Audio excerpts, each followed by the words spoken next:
Alors bonjour messieurs, je suis vraiment content de vous revoir. Ce soir on parle Yamaha 2021. Vous faites partie de l'équipe qui a été au snowshoot de motoneige.ca. Vous êtes dans les chanceux. Vous allez pouvoir me parler des nouveautés chez Yamaha. Moi Yamaha, je suis content qu'ils travaillent avec des nouveaux deux temps, là, spécialement qui ont ramené le Mountain Max. Oui, c'est une base Arctic 4, on est tous d'accord là-dessus, mais je suis vraiment content qu'il y ait cette offre-là maintenant disponible chez vos dealers Yamaha. Le Mountain Max, en fait, on va faire une petite parenthèse rapide, là, comme tu le dis, que Yamaha retourne vers les moteurs deux temps. Donc, cette ouverture-là, l'année passée, ils sont arrivés avec le Transporter 600. On montrait une certaine ouverture, mais là, ils arrivent avec les grosses cylindrées deux temps. On se le cachera pas. Bon, c'est une mécanique qui vient du côté des chats. Mais quand même, au niveau du Mountain Max, ils ont quand même fait leur programmation à eux. Ils ont fait leur setup de suspension. Ils ont joué dans le clutching. Donc, c'est pas nécessairement juste un Alpha One qu'on sort du crate qui est brandé Yamaha. Il y a une sauce Yamaha aussi. Là. Exactement. Donc, il arrive avec un nom qui a quand même une certaine légende. Donc, Mountain Max, il ramène avec l'ancien nom. Fait vivre une passion à l'intérieur tout de suite en partant en regardant la machine, le beau bleu éclatant. On embarque dessus, donc le fit and finish est vraiment bien, il est exemplaire, on est habitué avec ça avec Yamaha. Quand on commence à rentrer dans la neige, ben là, on a le feeling quand même de ce qu'on connaît là, du côté d'Arctic 4, mais à la sauce Yamaha.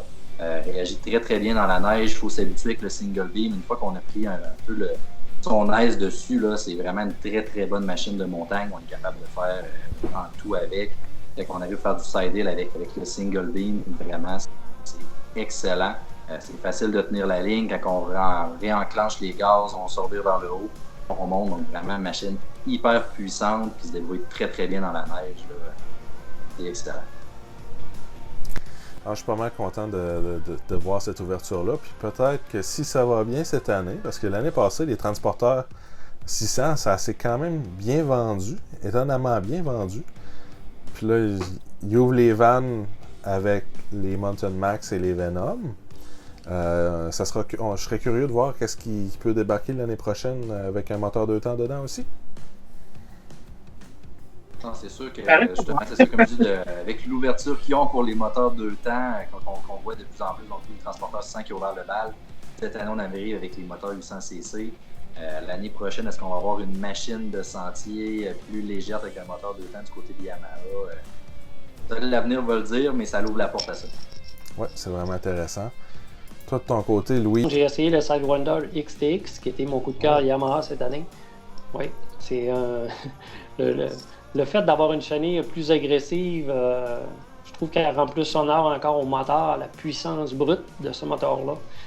Il y a tellement de puissance dans un Sidewinder que je comprends les puristes qui disent je vais avoir un pouce de l'air pour rouler vraiment, vraiment vite.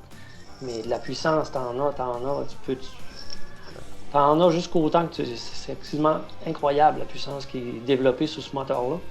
Fait que moi, je recherche plus un comportement qui va accrocher. J'aime ça de motoneige qui accroche en sortant des détours, puis quand je fais beaucoup de reprises. Fait que je trouve que cette chenille-là, 2.25, va me donner une meilleure reprise que, mettons, un pouce et quart. Fait que c'est ce que j'ai aimé du comportement de la Sidewinder. La XTX, dans le fond, c'est l'alter ego de la Riot chez Arctic 4, mais avec le moteur Genesis Turbo. Puis la chenille qui est beaucoup plus agressive que la 1.6 Cobra qu'on connaît chez Riot. C'est une machine qui va vraiment sortir plus et accrocher pas mal plus fort. Là.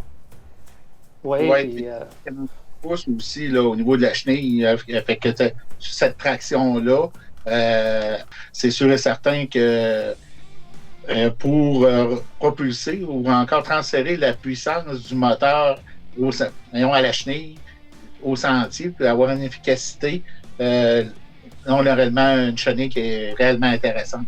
Ce qui provoque là, justement des meilleures performances là, en sortie de virage, entre autres, lorsqu'on écrase, là, puis on sent toutes les poulains sortir du moteur. Là, c'est réellement correct. Puis ce qui est intéressant aussi avec une chenille plus agressive comme ça, c'est le stopping power. Quand tu arrives pour freiner, c'est bien accroché, ça veut arrêter pas mal plus vite qu'avec des petits crampons. Là. Oh oui, définitivement. C'est intéressant quand on se fait propulser par le moteur Genesis Turbo, d'avoir cette cette capacité-là de se ralentir rapidement, parce qu'on a une capacité d'accélérer aussi proportionnelle. Oui, puis la motoneige aussi, elle peut t'emmener ailleurs aussi. Là. Si tu veux, tu peux risquer. Parce qu'avec un pouce, tu peux pas vraiment risquer d'aller dans la neige molle un peu. 2,25, aucun problème. Là. Tu peux sortir des sentiers. Tu peux essayer de faire du side-hill. J'ai mon ami Vincent qui l'a essayé en side-hill dans une belle montagne. On a réussi à faire du side-hill avec ça. Écoute, traverser un lac là, avec ce moteur-là, là, c'est comme pas trop long. C'est un autre plaisir aussi de cette motoneige-là. Fait que c'est vraiment mon coup de cœur là, 2021 pour moi. Là. C'est la motoneige, je trouve, qui est le mieux balancé. Tu peux faire sentier, tu peux faire un petit peu d'hors-piste. Peut-être pas la journée tout au complet dans 6-7 pieds de neige, là, mais traverser des lacs à haute vitesse, puis ça doit être... c'est beaucoup de plaisir, cette motoneige. Ouais, elle est vraiment intéressante de ce côté-là. C'est difficile d'avoir un meilleur ratio de puissance crampon dans le marché de la motoneige actuellement. Ouais. Au niveau de la nouveauté aussi, on a les Alter Ego des Blast, on a les SX Venom, on a le Mountain, on a le SX Venom tout court qui est dans le fond le sentier, puis on a le Transporter Light qui est l'équivalent du Blast LT.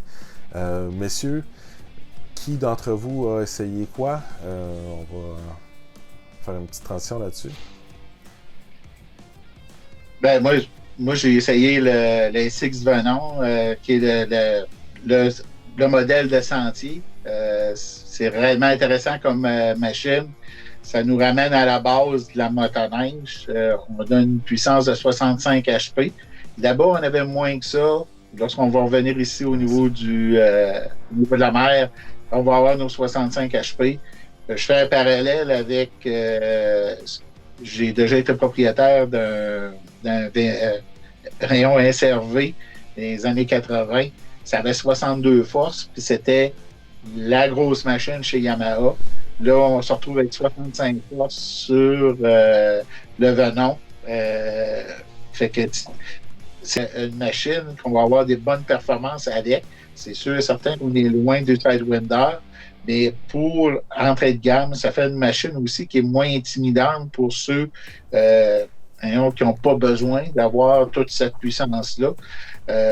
Les jeunes qui rentrent au niveau de la motoneige, moi j'ai des enfants, de temps en temps on fait de la motoneige ensemble, de voir un de mes enfants embarqué qui n'a pas ou peu d'expérience sur une motoneige de 200 forces, ben, c'est de quoi pour grisonner, là. C'est pas trop long.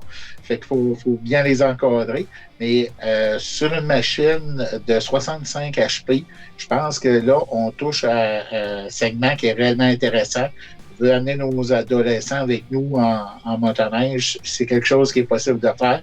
C'est une vraie motoneige, pas une motoneige jouet là, comme on a, mettons, avec le Snow Scoot ou la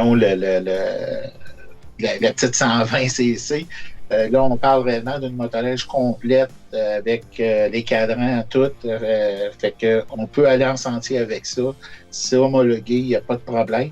Mais pour les jeunes, pour les adolescents, on a réellement cette transition qu'on peut faire entre le Snow Scoot et les motoneiges pleine grandeur chez Yamaha. C'est une belle passerelle. Oui, c'est ça. Puis ça permet justement à nos jeunes de rester connectés au monde de la motoneige, puis faire cette transition-là entre les tout débuts de leurs expériences de motoneigistes à aller jusqu'à temps qu'ils arrivent sur des motoneiges plus puissants. Ça fait que c'est réellement intéressant. Pour ceux qui font un retour à la motoneige ou que c'est une première motoneige, peuvent se permettre, parce que c'est des motoneiges qui se détaillent aux alentours de 11 000 oui, c'est ça, c'est beaucoup plus abordable pour les comme première motoneige. Au lieu d'acheter une machine de 5-6 ans, puis sans garantie, sans rien, on prend un risque un peu quand on achète une machine usagée de cet âge-là. Là, on se retrouve avec une machine sous garantie du fabricant, flambant neuve, puis une belle machine, là, franchement. Là, elle n'est pas déplaisante du tout. Non. Non, je suis bien d'accord. Au niveau de la... Ça, c'était la SX Venom que toi, tu as pu essayer en sentier. Toi, Vincent, tu as essayé la Mountain. Oui, moi, beaucoup la montagne, leur piste. Donc oui, j'ai sauté sur la version de montagne avec le single beam. Donc on connaît du Alpha One, mais maintenant avec le Mountain Max aussi. On dit souvent petite motoneige, mais en fait, c'est pas si petit que ça. On parle d'un 7/8e de la grosseur du véhicule standard de motoneige qu'on connaît actuellement. Donc, on n'est pas dépaysé, on embarque dessus, c'est fait solide. Là, c'est quand même un 6C3 avec un bon gabarit, donc je me sentais pas au dépourvu sur cette machine-là. On est très confortable, même que ça nous donne un petit peu plus de liberté d'action quand on arrive dans l'hors-piste. Le siège n'est pas trop gros. C'est facile de jouer avec la motoneige, c'est léger, le moteur répond quand même très bien, offre une puissance qui est très intéressante là, pour le gabarit de la motoneige, donc quelqu'un qui est intermédiaire, débutant intermédiaire va trouver son compte. Même quelqu'un qui est habitué, en fait, là, je serais curieux d'avoir comme 3-4 modèles de motoneige avec une gang de chums de gars, puis je suis pas mal sûr que ça serait une des favorites, que justement, tu sais, après ma barre, on se dit c'est une petite motoneige. T'es capable de niaiser avec. On va rire un peu, mais est capable d'en donner, puis on a beaucoup de plaisir, justement, c'est fait qu'on retourne vers des mécaniques un petit peu plus simplistes, un peu moins puissantes. Justement, on se sent comme plus à l'aise de pousser plus loin la machine, il faut jouer justement plus technique pour réussir à sortir d'un trou de neige. Donc, c'est vraiment intéressant de rembarquer là-dessus, de retourner un petit peu plus aux bases, puis de rejouer un peu plus avec le technique, que d'avoir une machine qui est hyper puissante de 800cc, puis que si tu fais une erreur, tu reclenches le gaz, en cas de doute, gaz au bout, finalement, tu ressors dans un wheelie, puis tu sais pas trop comment c'est arrivé, mais la mécanique l'a aidé. Donc, avec une mécanique un petit peu plus petite, comme ça, un 400cc monocylindre, ça nous ramène aux bases, ça nous permet de pratiquer, puis on trouve beaucoup de plaisir, là, malgré on en voit comme une perception un peu plus petite machine, mais en fait, moi, je la qualifierais quasiment de plus une machine d'entrée de gamme, sans dire que c'est une petite machine, c'est une très machine, très compétente. Je pense qu'ils ont fait un bon choix de grandeur aussi là, chez Arctic Cat et chez Yamaha, parce que c'est sûr que c'est un choix concerté d'aller vers cette grandeur-là, que de la prendre plus petite encore. Là. Je pense que c'était idéal pour attirer plus de marché sur cette motoneige-là. C'est ça. Bien souvent, on dit que ça vient comme combler le gap là, entre le ZR 200 ou le Snow Scoot jusqu'à une motoneige pleine grandeur. On dit que ça vient combler le gap. Mais en fait, ça s'attire un peu plus d'une motoneige pleine grandeur. Fait que, moi, des fois, je trouvais que ça aurait peut-être même été intéressant de justement réduire encore plus les dimensions de la machine pour avoir de quoi d'encore. Souvent, on rit, mais de dire quelqu'un qui est un jeune adolescent, là, un 14-15 ans, il n'est pas nécessairement à pleine grandeur, ou des fois des personnes un peu plus petite taille, ben, des fois c'est comme moins imposant justement d'avoir une machine encore plus petite. Donc, personnellement, j'aurais aimé ça de le voir encore plus petit qu'un 7/8e, donc peut-être vraiment l'entre-deux entre un Snow Scoot et une machine pleine grandeur, ça aurait peut-être été intéressant. Un peu comme les Bravos qui ont été décommissionnés il n'y a pas si longtemps que ça, ou mettons les vieux phasers. Effectivement. Oui. Hein, le Bravo serait quand même intéressant avec cette nouvelle mécanique-là de 65 chevaux dans un Bravo. Je pense que ça se vendrait comme des petits pains chauds. Je serais pas contre non plus un retour avec le phaser aussi. Là, c'est le genre de motorisation qui pourrait être intéressante dedans. Non, Yamaha, on a un point là. Bon. Donc, une des dernières nouveautés, c'était dans le fond, le transporteur qui a été upgradé cette année, puis l'avenue du Transporter Lite. Je pense que Denis, tu es la bonne personne pour nous en parler. Oui, ben en fait, là, au niveau du transporteur, c'est qu'on passe d'un moteur 600 à 800 cette année, donc plus de puissance. Côté de Yamaha, ben là, ça a fait un moteur de moins aussi à entretenir parce que c'était le seul endroit où on avait le moteur 600 cc qui vient d'Arctic Cat. Là, à ce moment-là, on a tous des moteurs 800, donc dans les Mountain Max et aussi au niveau du transporteur. Ça, c'est réellement intéressant. Donc, plus de puissance. C'est un modèle qui se vend bien. C'est un modèle qu'on peut... un petit couteau suisse, si on veut. C'est-à-dire qu'on peut aller faire du sentier avec ça, on peut aller faire du hors-piste, on peut travailler avec la motoneige. On a quand même une bonne traction, une bonne chenille. Articulée. En arrière, on a oui, en plus. Fait que tout ça fait que c'est réellement un choix intéressant chez Yamaha d'avoir ça dans le flotte. Ouais, puis ça vient prendre la place un peu des VK qui étaient vieillissants. J'ai rien contre les VK. Moi, j'utilise un VK de façon régulièrement. Mais c'est... L'utilitaire a encore sa place chez Yamaha. Puis je pense que ça vient... C'est la cerise sur le Sunday du côté utilitaire du Yamaha. Oui, mais c'est plus petit qu'un VK, là, parce que comme machine, là, c'est plus léger, c'est plus malléable, c'est un maniable là, qu'un VK, parce qu'un VK, c'est quand même une machine qui est un peu beaucoup de lourde, une machine qui est pesante. Non, c'est ça, quand elle décide d'aller à gauche, faut être insistant pour la ramener à droite. Là. Ouais, spécialement le VK 540, faut y parler fort. Alors, je suis vraiment content, moi aussi, de voir cette série-là qui est apportée. As-tu eu la chance de regarder le Transporter Light? J'ai roulé un petit peu avec le Transporter Light, pas énormément. C'est un modèle qui est intéressant aussi, pour les mêmes raisons que le Transporter. C'est une machine, par contre, le moteur, c'est un 400cc, 65 HP. Si on a en masse de cette puissance-là, ben c'est une alternative très intéressante parce que, c'est une motoneige plus petite. On va avoir, naturellement, il va être moins dispendieuse, mais elle garde quand même ses qualités au niveau de la flottabilité, au niveau de qu'est-ce qu'on peut faire avec ce type de motoneige-là. Puis comme je disais tantôt, on peut faire les trois, c'est-à-dire du hors-piste, on peut faire du sentier, puis on peut aussi travailler avec cette motoneige. C'est vraiment intéressant.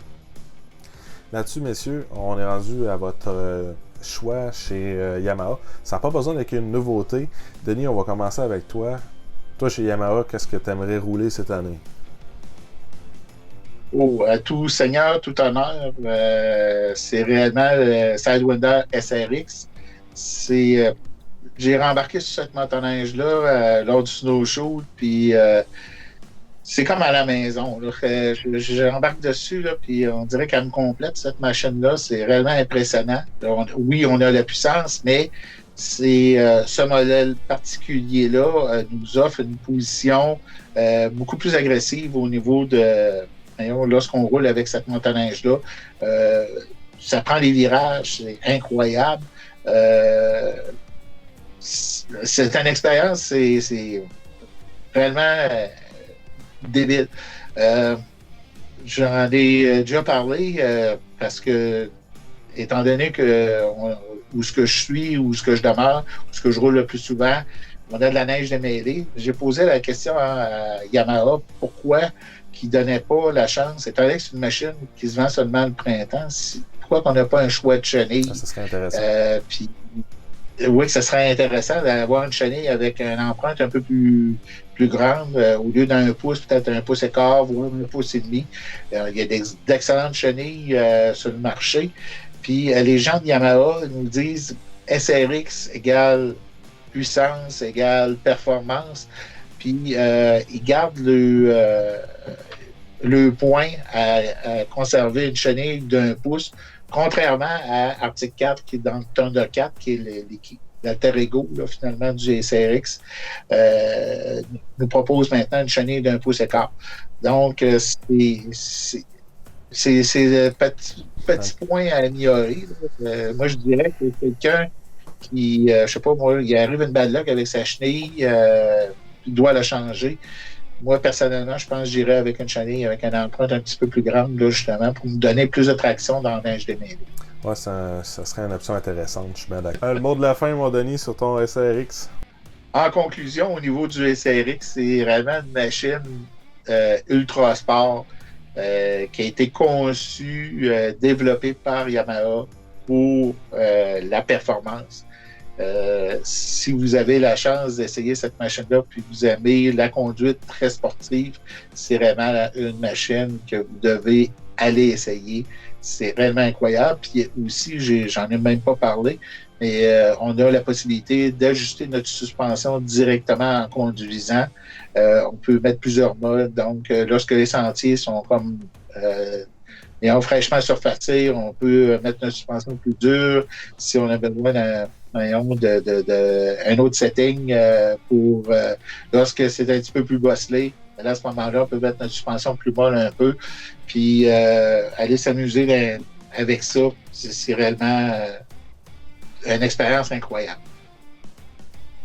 Ouais, c'est vraiment une belle machine en plus. J'adore le look pour 2021. Le retour aux sources. Ils l'ont ramené en bleu parce que SRX, pas bleu, ça ne fait pas. Là. Puis en 2020, on ne l'avait pas en bleu. Cette année, ils l'ont ramené en bleu. Puis je me suis fait un plaisir de rappeler aux gens de Yamaha qu'un SRX, c'est bleu. Et avec raison. Oui. Toi, Louis, je sais que tu nous en as parlé un peu tout à l'heure, ton XTX. Oui, le XTX, écoute, une machine, je vous dirais, c'est pas une machine de débutant par contre. Comme Denis disait tantôt pour le SRX, le STX non plus, XTX, c'est pas une machine de débutant. Je vois pas quelqu'un commencer, puis avec cette machine-là, ça risquerait peut-être un peu trop de puissance peut-être pour commencer. Mais si quelqu'un comme moi qui adore pas mal de performance, la puissance, la reprise, écoute, c'est une machine qui c'est un fit parfait. Là. Tu peux la pousser, puis quand tu penses que tu es rendu au bout de la machine, mais tu t'aperçois qu'il en reste encore. Fait que c'est ça qui est intéressant. Il y en a tout le temps, tu as tout le temps de la puissance. Écoute, puis en plus, à West Yellowstone, quand on l'a fait l'essai, c'est sûr qu'avec l'altitude, les gens de Yamaha disaient même qu'on avait encore un peu plus de puissance. Fait que c'est pour ça que c'était encore intéressant.